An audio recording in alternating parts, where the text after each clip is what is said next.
Friends, എല്ലാവർക്കും നമസ്കാരം. നിങ്ങൾ ഏവരും കാത്തിരിക്കുന്ന രേവതിയുടെയും സച്ചിയുടെയും അടുത്ത ആഴ്ചയിലെ പ്രമോ വിശേഷത്തിലേക്ക് എല്ലാ കൂട്ടുകാർക്കും സ്വാഗതം. എല്ലാവർക്കും നല്ലൊരു ശുഭരാത്രിയൊക്കെ നേർന്നുകൊണ്ട് ഇനിയിപ്പം അടുത്ത ആഴ്ച എന്തൊക്കെ സംഭവങ്ങളാണ് നടക്കാൻ പോകുന്നതെന്ന് നമുക്ക് നോക്കിയാലോ.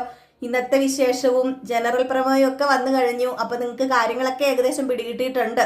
നമ്മുടെ കഥ എങ്ങോട്ടേക്കാണ് പോകുന്നത് എന്ന് സച്ചി ആ ഒരു വലിയ സത്യം തിരിച്ചറിഞ്ഞ ദിവസമാണ് ഇന്ന്. കുറച്ച് മാസങ്ങളായിട്ട് നമ്മുടെ രേവതി ഒളിപ്പിച്ചുകൊണ്ട് നടന്ന ആ ഒരു കാര്യം, അത് സച്ചിയുടെ നന്മയ്ക്ക് വേണ്ടി മാത്രമാണ് രേവതി ഒളിപ്പിച്ചുകൊണ്ട് നടന്നത്. അത് വലിയൊരു പ്രശ്നമാകാതിരിക്കട്ടെ, വീണ്ടും നമ്മുടെ സച്ചി അടി ഉണ്ടാക്കാൻ പോകാതിരിക്കട്ടെ എന്നൊക്കെ ഓർത്ത് രേവതി ഒളിപ്പിച്ചു വെച്ച ആ ഒരു കാര്യം സച്ചി വലിയൊരു വിഷയമാക്കി തീർത്തിരിക്കുകയാണ്. പാവ രേവതിയുടെ മണ്ടയിലെല്ലാം കൊണ്ടുവച്ചു. ഇത് കണ്ടുകൊണ്ട് സന്തോഷിച്ചു നിൽക്കുന്ന നമ്മുടെ ചന്ദ്ര സത്യം പറഞ്ഞതുപോലെ, നമ്മുടെ സത്യനല്ല പറഞ്ഞത്, നമ്മുടെ രവീന്ദ്രൻ പറഞ്ഞതുപോലെ ചന്ദ്ര ചെലങ്ക കെട്ടിക്കൊടുക്കുകയാണ്. അവിടെ ആടി തിമിർത്തോണ്ടിരിക്കുകയാണ് സച്ചി.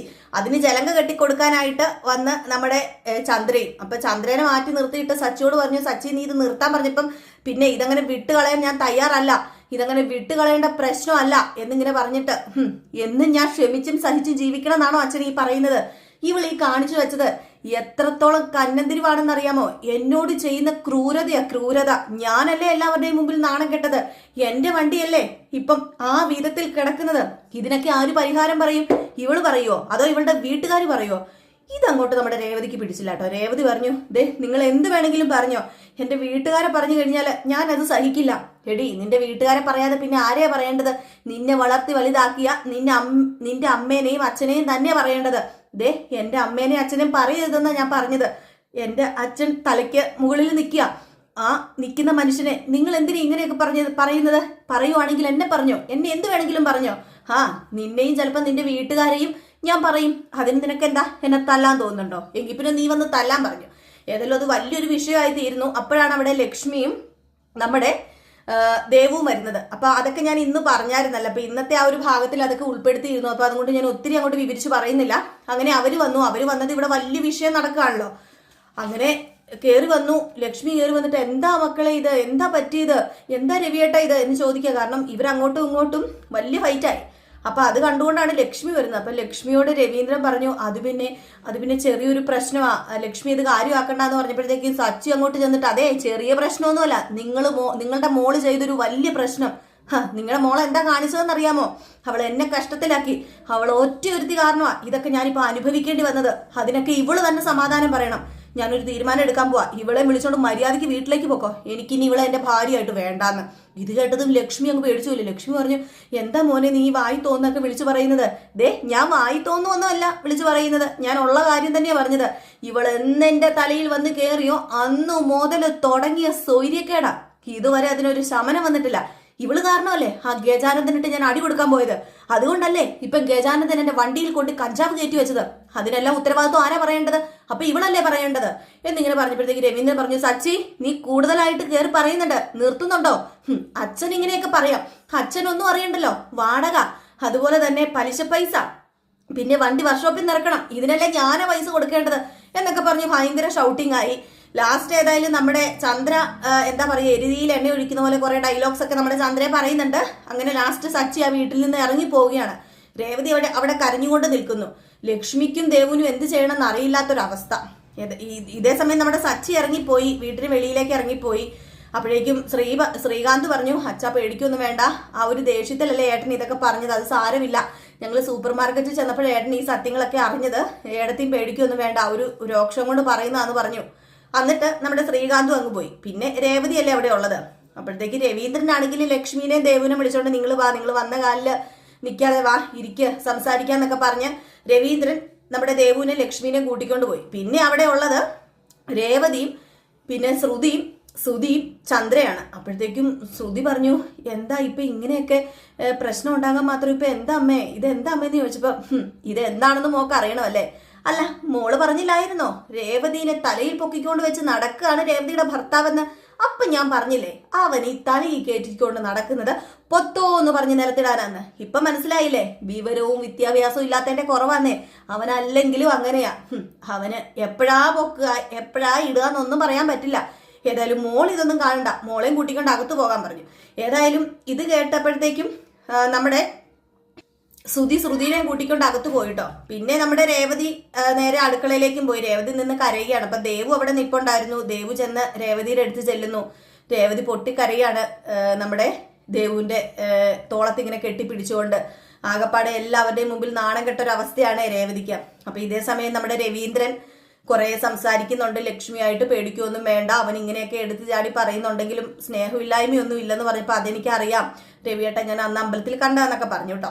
അപ്പൊ ആ ഒരു സീൻ അവിടെ കൊണ്ട് അവസാനിക്കുകയാണ്. അങ്ങനെ ഏതായാലും രേവതി വീട്ടിലേക്കൊന്നും ഇറങ്ങിയൊന്നും പോകുന്നില്ല. വാശി പിടിച്ച് രേവതി എന്നേക്കുമായി സച്ചിനെ ഉപേക്ഷിച്ചൊന്നും പോകുന്നില്ല കേട്ടോ. അങ്ങനെ പിന്നെ കാണിക്കുന്ന സീൻ എന്ന് പറഞ്ഞിട്ടുണ്ടെങ്കിൽ നമ്മുടെ ലക്ഷ്മിയും ദേവും ശരത്തുമാണ്. അങ്ങനെ നമ്മുടെ ലക്ഷ്മി വീട്ടിൽ ചെന്നിട്ട് ലക്ഷ്മിയുടെ ഭർത്താവിന്റെ ഫോട്ടോയുടെ മുമ്പിൽ ഇങ്ങനെ കരഞ്ഞോണ്ട് നിൽക്കുകയാണ്. ഭയങ്കര കരച്ചിലാണ് കേട്ടോ. അപ്പം ദേവ് പറയുന്നുണ്ട്, അമ്മ എന്തിനാ ഇങ്ങനെ കരയുന്നത്? പിന്നെ എന്താ മോളെ ഞാൻ ചെയ്യേണ്ടത്? ഞാൻ ചിരിക്കണോ? എത്ര മാത്രമാ ഞാന് ഇപ്പം ഈ ഒരു വഴക്കൊക്കെ കാണുന്നത്? ഒരു തരത്തില് ഞാൻ തന്നെയല്ലേ ഇതിനെല്ലാം കാരണം, ഞാനല്ലേ അവളെ ആ വീട്ടിലേക്ക് പറഞ്ഞയച്ചത് എന്നിങ്ങനെ പറഞ്ഞപ്പോഴത്തേക്കും നമ്മുടെ ശരത്ത് പറഞ്ഞു, അമ്മേ സച്ചേട്ടൻ അങ്ങനെയൊക്കെ പറഞ്ഞെങ്കിലും സച്ചേട്ടൻ പാവമാന്നേന്ന് പറഞ്ഞപ്പോ ഭയങ്കര പാവമാ, ഇന്ന് നീ വന്ന് കാണണമായിരുന്നു അവിടെ നടത്തിയ കൂത്തുകളെല്ലാം, അത് കണ്ടാ നീ ഒരിക്കലും പാവമെന്ന് പറയില്ല എന്ന് ദേവും പറഞ്ഞു. അപ്പൊ ലക്ഷ്മി പറഞ്ഞു, എന്ത് ചെയ്യാനാ എന്റെ മോളുടെ വിധി, അല്ലാതെ ഇതിനിപ്പോ വേറെ ഒന്നും ഇല്ലല്ലോ. ഏതായാലും സാരമില്ല, ഇനിയിപ്പം എൻ്റെ മോൾ എങ്ങനെയും നല്ല രീതിയിൽ ജീവിക്കണം, അതിനുവേണ്ടി പ്രാർത്ഥിക്കുകയല്ലേ ചെയ്യേണ്ടത്. അതേ ഉള്ളൂ. ഇവളുടെ അച്ഛന് ഇതെല്ലാം കണ്ടോണ്ടാണല്ലോ മോളിൽ ഇരിക്കുന്നതെന്ന് ഓർത്തിട്ട് ആ സങ്കടം. അദ്ദേഹം ഒരുപാട് വിഷമിക്കുന്നുണ്ടാവും. കാരണം ജീവിച്ചിരുന്നപ്പോഴും രേവതിക്ക് സന്തോഷമൊന്നും കൊടുക്കാൻ പറ്റിയിട്ടില്ല. അദ്ദേഹത്തിന് വലിയ ആഗ്രഹമായിരുന്നു നല്ലൊരു ആളെ കൊണ്ട് കെട്ടിക്കണം എന്നൊക്കെ. അപ്പോഴത്തേക്ക് വീണ്ടും ശരത്ത് പറഞ്ഞു, അതിനിപ്പോ സച്ചേട്ടൻ എന്താ കുഴപ്പം? സച്ചേട്ടൻ നല്ല ആളല്ലേ? ദേ നീ മിണ്ടാതിരുന്നോ, നല്ല ആള് തന്നെയാ, അതുപോലെയാ ഇന്ന് പറഞ്ഞത്. ദേ ഇനിയിപ്പൊ നീ സച്ചേട്ടനെ കുറിച്ചൊന്നും മിണ്ടാൻ പോകണ്ടെന്ന് പറഞ്ഞു. ഇതേ സമയം പറഞ്ഞു, അല്ല ഇതിനെല്ലാം ഗജാനത്തനല്ലേ കാരണം? ഞാനേ മറ്റേ എന്റെ കൂട്ടുകാരനുണ്ടല്ലോ ഒരു ഗുണ്ട, അവനെയും വിളിച്ചോണ്ട് പോയി ഗജാനത്തന്റെ മൂക്ക് അങ്ങോട്ട് ഇടിച്ചു പരത്താൻ പോവാന്ന് പറയുമ്പോ ദേവ് പറഞ്ഞു, ദേ ഞാനൊരു കാര്യം പറഞ്ഞേക്കാം ശരത്തെ, നീ മര്യാദയ്ക്ക് ഇരുന്നോണം, അവനുമായിട്ടുള്ള കൂട്ടുകെട്ട് അവസാനിപ്പിക്കണം എന്നല്ലേ പറഞ്ഞത്? ഗജാനന്ദൻ ഒരു ഗുണ്ട, അതിലും വലിയ ഗുണ്ടയാണ് നീ കൂട്ടുകൂടുന്ന അവനുമായിട്ടുള്ള കൂട്ടുകെട്ട് നീ നിർത്തിക്കോണം. അയ്യോ അവൻ പാവങ്ങളുടെ ഗുണ്ടയാണമ്മേ. പിന്നെ പാവങ്ങളുടെ ഗുണ്ട പണക്കാരുടെ ഗുണ്ടാന്നൊന്നുമില്ല, ഗുണ്ടകൾ എന്നും ഗുണ്ട തന്നെയാണ്. അടിക്കും തല്ലിനും വേണ്ടി നടക്കുന്ന ഗുണ്ടകള്. അതുകൊണ്ട് നീ കൂടുതൽ ഇനി കുരുക്കി പോയി ചാടാനൊന്നും നോക്കണ്ട, നീ പഠിക്കാൻ നോക്കാൻ പറഞ്ഞു നമ്മുടെ ലക്ഷ്മിയും. അപ്പൊ ആ ഒരു സീനൊക്കെ കഴിഞ്ഞ് പിന്നെ കാണിക്കുന്ന സീൻ എന്ന് പറഞ്ഞു കഴിഞ്ഞിട്ടുണ്ടെങ്കിൽ നമ്മുടെ സച്ചിനെയാണ് കേട്ടോ. അല്ല സച്ചിനല്ല, സോറി സുധീനെയാണ്. അപ്പൊ സുധിക്ക് ഒരു ജോലി നോക്കിയിട്ടുണ്ടായിരുന്നല്ലോ. സുധി ആ ഒരു ജോലി സ്ഥലത്തേക്ക് ചെല്ലുന്നു. ജോലി സ്ഥലത്തേക്ക് ചെന്ന് അവിടെ നിൽക്കുന്ന ഒരാളോട് ഇങ്ങനെ സംസാരിക്കുകയാണ്. അതെ ഞാൻ സുധിയാണ് എന്നിങ്ങനെ പറയുന്നു. അപ്പൊ ഒരു മാരുതി വർക്ക്ഷോപ്പല്ല ഒരു മാരുതി വിൽക്കുന്ന സ്ഥലം, അതായത് കാറൊക്കെ വിൽക്കുന്ന ആ ഒരു സെന്റർ ആണ്. അപ്പൊ ഷോറൂം പോലെ, അത് തന്നെ ഷോറൂം പോലെയാണ്. അപ്പൊ അവിടെ ചെന്ന് കഴിഞ്ഞപ്പോഴത്തേക്ക് ഇന്റർവ്യൂവിന് വേണ്ടി അകത്തേക്ക് വിളിച്ചു. നമ്മുടെ സുധിയുടെ വാചകോടി അറിയാലോ. സുധി അങ്ങോട്ട് വാചകം അടിച്ച് അയാളെ അങ്ങ് വീഴ്ത്തിയിട്ടു. അപ്പൊ അയാൾക്ക് വാചകം അടിക്കുന്ന ആൾക്കാരെയാണ് കൂടുതൽ ഇഷ്ടം. കാരണം വേറൊന്നുമല്ല, ഈ ഒരു ഷോറൂമിലൊക്കെ നിൽക്കാന്ന് പറയുമ്പോൾ ഒരു വണ്ടി വിറ്റ് പോകണമെങ്കിൽ കുറച്ച് വാക്ചാതുര്യമൊക്കെ വേണം. അപ്പൊ അതുകൊണ്ട് തന്നെ സുധീനെ അവിടെ നിയമിക്കുകയാണ്. ഇത് കേട്ട് കഴിയുമ്പോഴത്തേക്കും സുധിക്ക് ഭയങ്കര സന്തോഷമാകുന്നു. അപ്പൊ സുധിക്ക് ഒരു ജോലി ആവുകയാണ് കേട്ടോ അവിടെ. അപ്പൊ സുധിക്ക് ഭയങ്കര സന്തോഷമായി, ഒരു ജോലി കിട്ടിയല്ലോ. പിന്നെ കാണിക്കുന്നത് സച്ചിനാണ്. അപ്പൊ സച്ചി വർക്ക്ഷോപ്പില് ചെന്ന് വണ്ടിയൊക്കെ ഇങ്ങനെ നോക്കുന്ന ഭാഗമാണ് കാണിക്കുന്നത്. അപ്പം വർക്ക്ഷോപ്പിൽ ചെന്നപ്പോഴത്തേക്കും അവിടെ പണിയുന്ന ആള് പറഞ്ഞു, ഇനിയിപ്പോ എഞ്ചിന് കുറച്ചും കൂടെ പണിയുണ്ട്, അപ്പൊ കുറച്ച് പാർട്സ് മേടിക്കാനുണ്ട്, പൈസ വേണമെന്ന് പറഞ്ഞപ്പോ സച്ചി പറഞ്ഞു, എന്താടാ നീ ഈ പറയുന്നത്?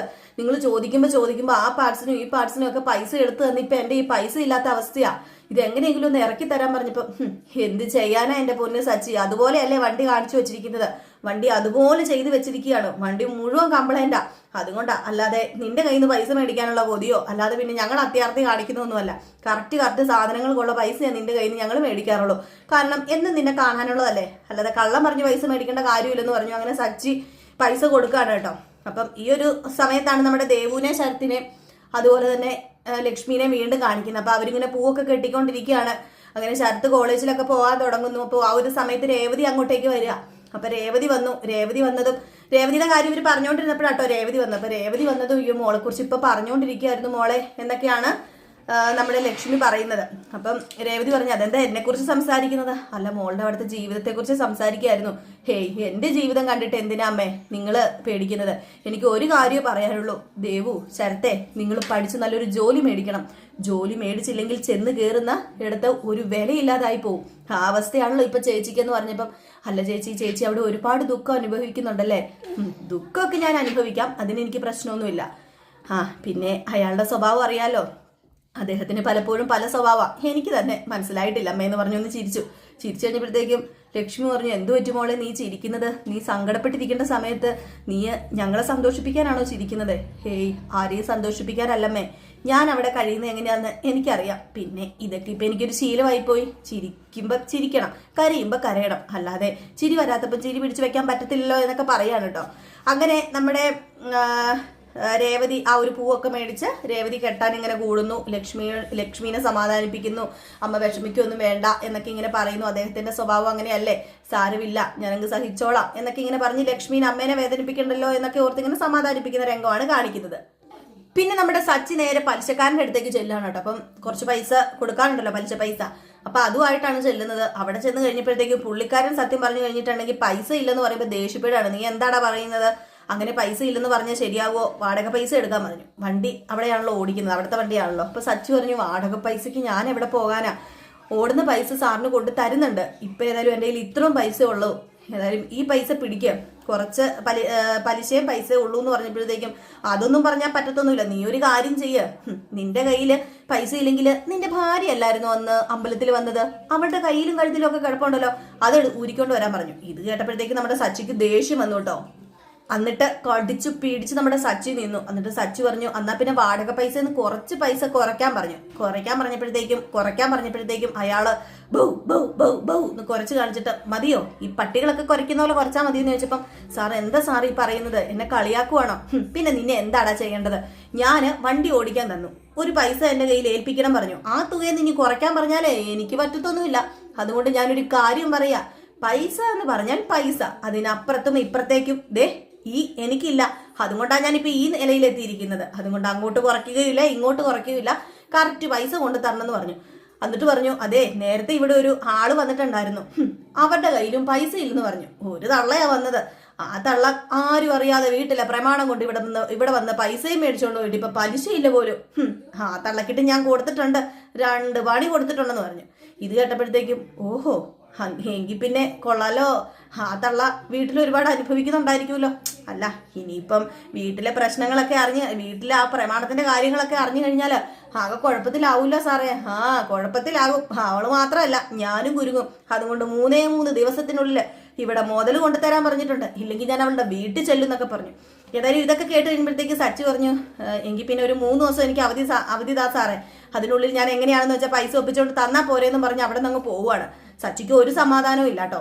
സച്ചി നേരെ വീട്ടിലേക്കല്ല പോകുന്നത്, കാരണം കൂട്ടുകാരനും ഉണ്ട് കൂടെ. അപ്പം കൂട്ടുകാരൻ ചോദിച്ചു, നീ വീട്ടിലേക്ക് പോകുന്നില്ലെന്ന് ചോദിച്ചപ്പോൾ ഞാൻ വീട്ടിലേക്ക് പോകുന്നില്ല, വീട്ടിൽ പോയി കഴിഞ്ഞാൽ പ്രശ്നമാവും, ഞാൻ അവളോട് ഒരുപാട് വഴക്ക് കൂടിയിട്ടാണ് പോകുന്നത്, അതുകൊണ്ട് എനിക്ക് സമാധാനം കിട്ടുന്ന ഏക സ്ഥലം എന്ന് പറയുന്നത് ബാറാണ്, നമുക്ക് ബാറിലേക്ക് പോകാന്ന് പറഞ്ഞ് നേരെ ബാറിലേക്ക് പോവുകയാണ് കേട്ടോ. സച്ചി കള്ളു കുടിച്ചിട്ട് ഒത്തിരി നാളായല്ലോ, അപ്പൊ മനസ്സിൽ സങ്കടമൊക്കെ കാരണം ഇങ്ങനെ കള്ളു കുടിക്കാൻ വേണ്ടി പോവുകയാണ്.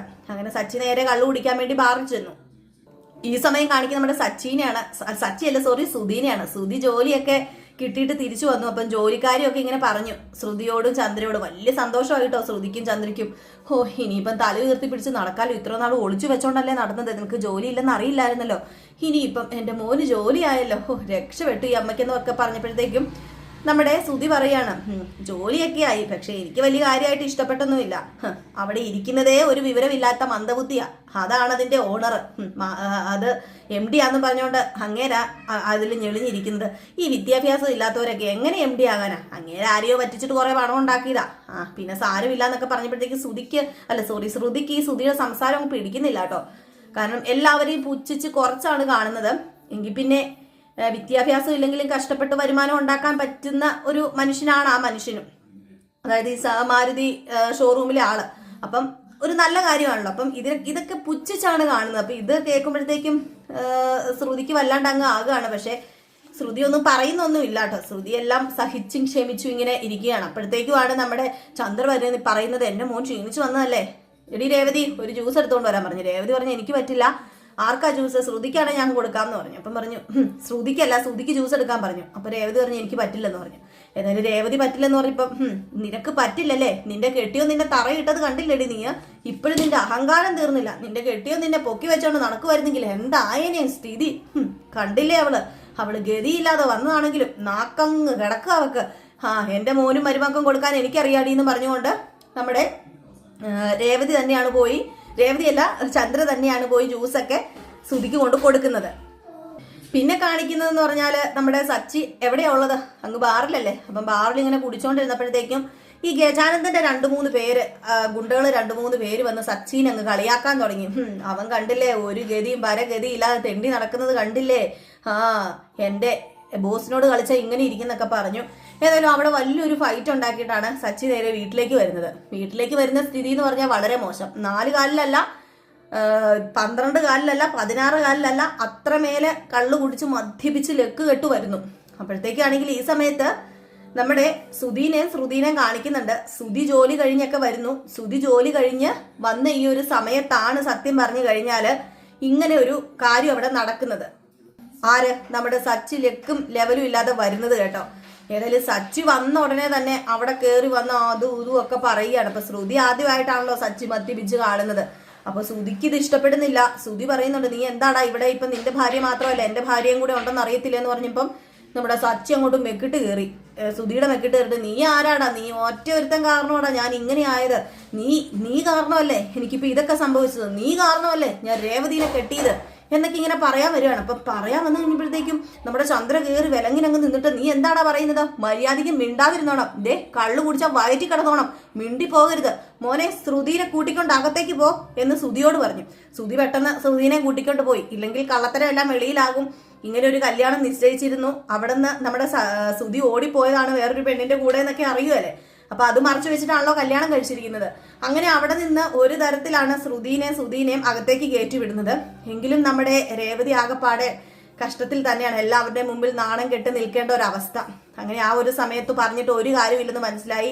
സച്ചി നേരെ റൂമിനകത്തേക്ക് പോയി. അങ്ങനെ പിന്നെ നേരം വെളുത്ത ഉടനെയാണ് നമ്മുടെ രേവതി പറയുന്നത്. അങ്ങനെ രേവതി ഒരു നീക്ക് കാര്യങ്ങളാട്ടോ സച്ചിയോട് പറയുന്നത്.